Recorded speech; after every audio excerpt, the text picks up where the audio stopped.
నమస్తే. కెనడా ప్రధాని Mark Carney భారత పర్యటనకు వచ్చారు. 4 రోజుల పాటు భారత్‌లో ఉండబోతున్నారు. ఫిబ్రవరి 27 నుంచి మార్చి 2వ తారీఖు వరకు కూడా కెనడా ప్రధాని భారత్‌లో పర్యటిస్తున్నారు. అయితే ఈ పర్యటనకు ఉన్నటువంటి ప్రాధాన్యత ఏంటి?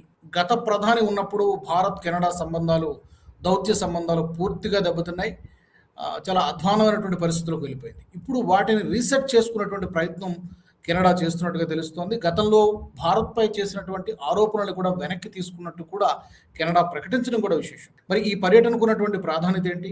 ఏమైనా ఒప్పందాలు జరుగుతాయా? యురేనియం డీల్ అంటున్నారు. చాలా పెద్ద డీల్ అని చెప్తున్నారు. దీని గురించి క్లుప్తంగా మాట్లాడదాం. నాతో జాయిన్ అవుతున్నారు అనలిస్ట్ ప్రసాద్ గారు, పేకేడి ప్రసాద్ గారు. ప్రసాద్ గారు నమస్తే. నమస్కారం రాజుగారు.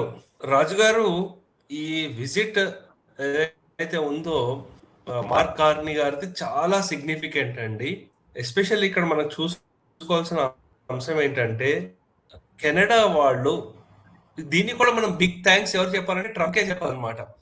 ఎందుకంటే ఆయన మిత్ర దేశాల్ని, శత్రు దేశాల్ని ఒకటేలాగా చూస్తున్నాడు. పాపం ఏ తారతమ్యాలు లేకుండా అందరినీ ఒకటేలాగా చూస్తున్నాడు. కాబట్టి వీళ్ళకు కూడా ఒక భయం పట్టుకుంది. సో వీళ్ళు ఏంటంటే, సరే ఇప్పుడు మనకి నార్త్ అమెరికా కాంటినెంట్ లో వచ్చేసరికి ఇప్పుడు ప్రాబ్లమ్స్ వస్తున్నాయి. ఇతను ఇంకొక స్టేట్ యాడ్ చేస్తే కెనడాను ఇంకో స్టేట్ అని అంటున్నాడు. సో ఇలా అంటుంటే మనం మా పరిస్థితి ఏంటి అని వాళ్ళకు కూడా ఒక భయం పట్టుకుంది. సో దాంట్లో చూసుకుంటే అండి, ఇది ఒక మంచి విజిట్, ఇది ఒక 4 days విజిట్. సో దాంతో పాటు ఏంటంటే ఇది సుదీర్ఘమైన ట్రిప్. ఆయన ఉట్టి మన భారతదేశానికే కాదు, వారు ఆస్ట్రేలియాకి వెళ్తున్నారు, జపాన్ కూడా వెళ్తున్నారు అనమాట. ఈ అంటే మనకి దౌత్యపరంగా చాలా అధపాతాళంలోకి వెళ్ళిపోయిందంటే, జస్టిన్ ట్రూడో ఉండేటప్పుడు ఆ నిజర్ దాని మీద మన దేశం మీద ఆరోపణలు వేయడం అవన్నీ, లేకపోతే ఖలిస్తాన్ మూవ్మెంట్ సపోర్ట్ చేయడం అవన్నీ చేస్తూ వచ్చాడు. దాని తర్వాత మనకి మంచి ఎలా అంటే మళ్ళీ మన రిలేషన్స్ రిపేర్ చేసుకునే ఒక అవకాశం ఇది వాళ్ళకి మనకి కూడా. అంటే కెనడా వాళ్ళు చూసుకుంటే అండి, కెనడా దేశము 75% వాళ్ళ ఎక్స్పోర్ట్స్ అన్ని యుఎస్ కి చేస్తూ వస్తున్నారు అనమాట. ఎప్పుడైతే ట్రంప్ మళ్ళీ ఇలా టారిఫ్ అంటున్నాడో, లేకపోతే మీరు మీ కర్నీని కూడా నేను ఒక స్టేట్ చేస్తాను కెనడా, దాంట్లో నేను గవర్నర్ గా పెడతాను ఇలా అంటున్నాడో, వాళ్ళకి దాన్ని డైవర్సిఫై చేసుకోవడానికి ఇది ఒక మంచి అవకాశం. ఎందుకంటే ఫాస్టెస్ట్ గ్రోయింగ్ ఎకానమీ ఏదైతే ఉందో ప్రపంచంలో భారతదేశం అనమాట. అయితే కెనడా వాళ్ళకి ఏమేమి సప్లై చేయొచ్చు అంటే, వాళ్ళకు ఉండే కొన్ని ఎనర్జీవి కానీ, ఎడ్యుకేషన్ సర్వీసెస్ వాటి మీద చేయొచ్చు. ఇంకా జియో పొలిటికల్లీ చూసుకుంటే ఇండో పెసిఫిక్ రీజియన్ లో వాళ్ళు ఎక్స్పాండ్ చేసుకోవడంలో, ఎస్పెషల్లీ హైడ్రోజన్, రెన్యూబుల్స్, అలాగే ఇంకా ఏఐ సైడ్ కూడా ఇంకా వాళ్ళు ఏమైనా బాగా డెవలప్ చేసుకునే అవకాశం ఉంది. మనకి భారతదేశానికి చూసుకుంటే అండి, ఇప్పుడు ఒక $8 to 10 billion డీల్ అంటున్నారు. సో క్లీన్ ఎనర్జీ టెక్నాలజీ, లేకపోతే యురేనియం మనకి చాలా అవసరం పడుతుంది. యురేనియంతో పాటు పొటాష్ కూడా. పొటాష్ మనకి ఏంటంటే ఫర్టిలైజర్స్ కి అవసరం. మనం ఆ డిపెండెన్సీ మనకి చైనా మీదే ఉందన్నమాట. అది కొంచెం తగ్గించుకోవడానికి, అలా మనకి ఏంటంటే మనకు కూడా డైవర్సిఫై చేసుకోవడం చాలా హెల్ప్ఫుల్ అవుతుందండి. ఇంకా చెప్పాలంటే టెక్నాలజీ పరంగా అండి, మనకి టొరంటో 2 సిటీస్ ఉన్నాయి, ఒక హబ్ లాగా డెవలప్ అవుతుంది. ఒకటి కెనడాలో టొరంటో, ఒకటి వాంకోవర్. సో ఇవి రెండు కూడా మనకి యుఎస్ మీదే కాకుండా వాటి మీద కూడా కొంచెం డైవర్సిఫై చేసుకోవడానికి, దాంతో పాటు ఎందుకంటే మనకి చైనాతో ఎప్పుడు మనకి టెన్షన్ ఉంటుంది కాబట్టి, కెనడా ఆల్రెడీ G7 లో ఒకటి ఉంది, కామన్వెల్త్ లో ఉంది, ఇంకా మనకి G20 లో ఉంది, క్వాడ్ లో కూడా ఉంది. సో అంటే ఇండైరెక్ట్లీ వీటితో ఇంకా మనకి క్లోజ్ అయ్యే అవకాశాలు మనకు కనిపిస్తున్నాయండి. ఇప్పుడు దీని ఇంపాక్ట్ ఎలా ఉండబోతోందంటే, జియో పాలిటిక్స్ లో చూసుకుంటే ఇండో పెసిఫిక్ సైడ్ రీఅలైన్మెంట్ అవుతోంది. సో అక్కడ ఏంటంటే ఇప్పుడు CPTPP అంటున్నారు, అంటే comprehensive and progressive agreement for trans Pacific partnership అంటున్నారు. లైక్ ఫ్రీ ట్రేడ్ అగ్రిమెంట్ లాంటిదేనా? ఇది కూడా ఫ్రీ ట్రేడ్ అగ్రిమెంట్ లాంటిది కైండ్ ఆఫ్. అవును. సో దాంతో పాటు ఇంకేంటంటే, మన వాళ్ళు భారతీయ సంతతికి చెందిన వాళ్ళు చాలా మంది ఉన్నారు. యాక్చువల్లీ ఈ ఖలిస్తానీ మూవ్మెంట్ అంతటికి అది సోర్స్ కెనడాలో. దాని మీద ఉక్కుపాదం మోపి ఎలాగైనా అక్కడ ఖలిస్తానీ మూవ్మెంట్ ని కంట్రోల్ చెయ్యొచ్చు అని మనము ఆశపడచ్చు అండి. సో అలా ఇంకా మనం చూసుకోవాలి. ఈ జస్టిన్ ట్రూడో విజిట్ తో చూసుకుంటే, అతను ఏదో తాజ్ మహల్ అటు ఇటు వెళ్ళాడు, ఇక్కడ ఏం లేదు, మొత్తం ప్రొఫెషనల్ ట్రిప్ గా ఉంది. సో వాళ్ళకి ఏంటి అనేది అంటే ఈ ట్రిప్ మీద డిస్కషన్ ఆల్రెడీ చేస్తూ వచ్చారు. కానీ ఇక్కడ మనకి ఏఐ, ఎనర్జీ, డిఫెన్స్ మీద ఎక్కువ ఇంపాక్ట్ ఉంది. అప్పుడు జియో పొలిటికల్ ఇంపాక్ట్ వచ్చినప్పుడు ఏంటంటే ఈ ఖలిస్తాన్ మూవ్మెంట్ ఇంకా ముందుకు తీసుకెళ్లే ప్రయత్నం చేశారు. ఇప్పుడు అలా కాకుండా కెనడా వాళ్ళు ఏంటంటే కొంచెం డైవర్సిఫై చేసుకుని మంచి రిలేషన్షిప్ మనతో ఎస్టాబ్లిష్ చేసుకోవడానికి దానిగా ఉంది. అంటే అప్పుడు చూసుకుంటే మనకు పబ్లిక్ పర్సెప్షన్ కూడా ట్రూడో వచ్చినప్పుడు ఆ ట్రిప్ ని అసలు సరిగా ఆ ట్రూడో సరిగా హ్యాండిల్ చేయలేదని డొమెస్టికల్లీ ఆయనకి పొలిటికల్లీ కూడా ఆయనకి ఎగెన్స్ట్ గా అయింది. సో మనకి ఇక్కడ భారతదేశం సెంటిమెంట్ కి ఇన్సెన్సిటివ్ గా ఉన్నాడని అలా ఉంది. అయితే మనకి ఇతను వచ్చే ట్రిప్ కి ఏంటంటే చాలా పాజిటివ్ గా ఉంది, కానీ ఖాళిస్తానీ వాళ్ళైతే కొంచెం ఎగెన్స్ట్ గా ఉంటున్నారు. సో ఆ విధంగా చూసుకుంటే అండి మనకి ఇట్స్ విన్ విన్ సిచ్యువేషన్. అంటే దీన్ని మనం ఎలా చూసుకోవాలంటే అండి, దీని డీల్ ఏమంటున్నారంటే సేఫా డీల్ అంటున్నారు. సో దీన్ని ఎస్పెషల్లీ ఫోకస్ మీరు చెప్పినట్టు యురేనియం మీద, ఏఐ, క్రిటికల్ మినరల్స్, కొన్ని మనకి సాఫ్ట్వేర్ సర్వీసెస్, ఇటువంటి సర్వీసెస్ $70 బిలియన్ బై 2030 అంటున్నారు. అంటే ప్రస్తుతం అయితే $30 బిలియన్ మన వాళ్ళతో వాణిజ్య సంబంధాలు ఉన్నాయి. ఇవి మనకి ఈ మధ్య జరిగిన కాలంలో ఇండియా మనకి మదర్ ఆఫ్ ఆల్ డీల్స్ యుఎస్తో చేసుకున్నాము, యూకేతో చేసుకున్నాము, ఒమాన్తో చేసుకున్నాము, న్యూజిలాండ్తో కూడా చేసుకున్నాం అనమాట. సో ఆ విధంగా చూసుకుంటే అండి ఇది చాలా మంచి అవకాశము.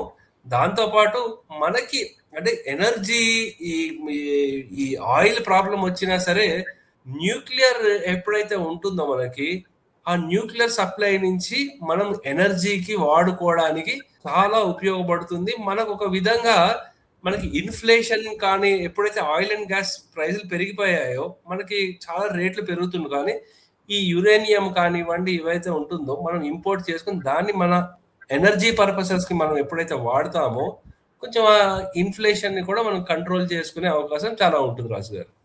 కరెక్ట్, మీరు అన్నట్టుగా ఇప్పుడు రెండు కీలకమైనటువంటి విషయాలు. ఒకటి మనకేంటి అడ్వాంటేజ్, సరే ఆయనకు ఉండాల్సినటువంటి డైవర్సిఫై చేయాలనుకుంటున్నాడు, అమెరికా మీద డిపెండెన్సీ తగ్గించుకొని ఆల్టర్నేటివ్స్ చూసుకుంటున్నాడు. దాంట్లో భాగంగానే ఇక్కడ ఇండియాకి వచ్చాడు అనేది మనకు అర్థమవుతుంది.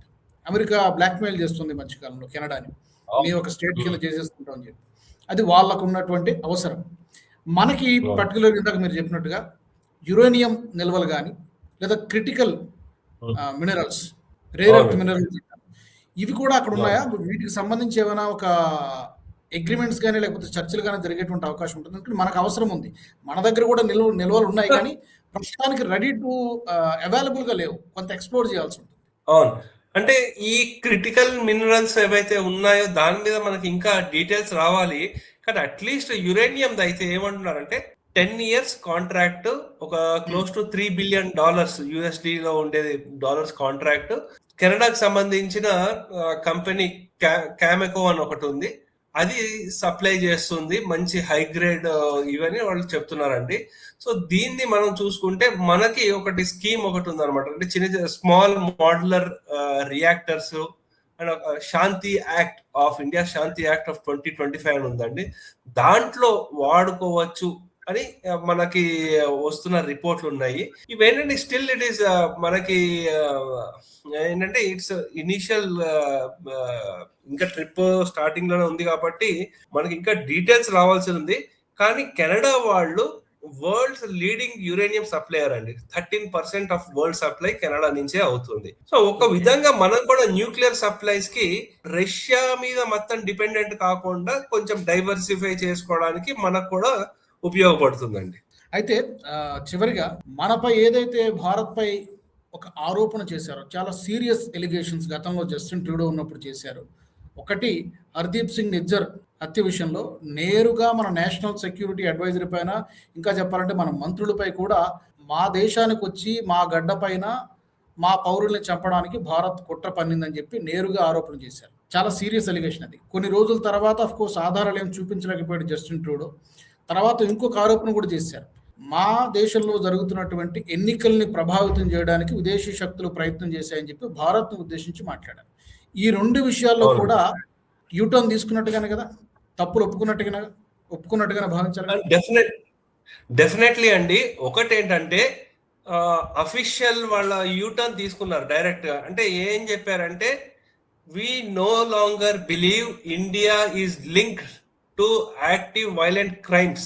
ఇప్పుడు అంటే లేకపోతే ఫారిన్ ఇంటర్ఫిరెన్స్ కెనడియన్ సాయిల్ మీద చేశారు అన్న 2 పాయింట్లు ఈ స్టేట్మెంట్ తో చెప్పేస్తుంది.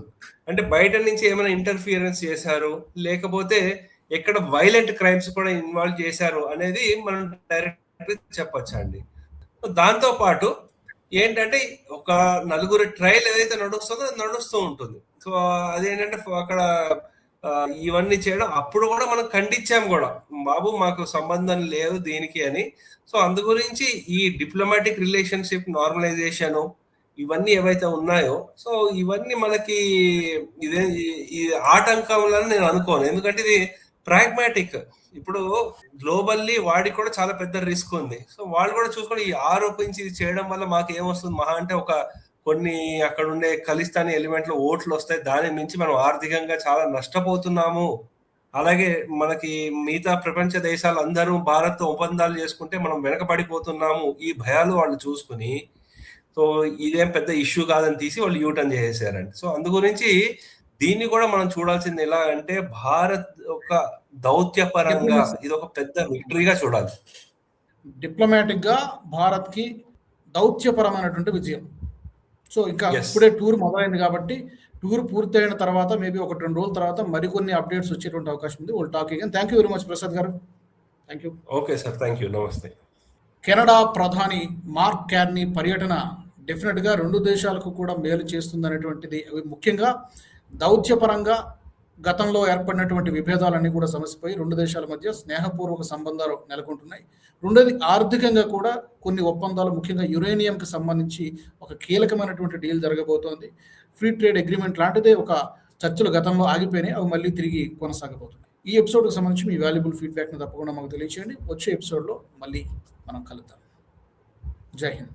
ఈ వీడియో మీకు నచ్చినట్టయితే లైక్ చేయండి, 10 మందికి షేర్ చేయండి. అలాగే కామెంట్ల రూపంలో మీ అభిప్రాయాలను మాతో పంచుకోండి. Nationalist hub group of channels ను సబ్స్క్రైబ్ చేసుకుని తెలుగునాట జాతీయవాద జర్నలిజాన్ని ప్రోత్సహించండి. ఈ వీడియో కింద ఉన్న బెల్ ఐకాన్ పై క్లిక్ చేయడం మర్చిపోవద్దు.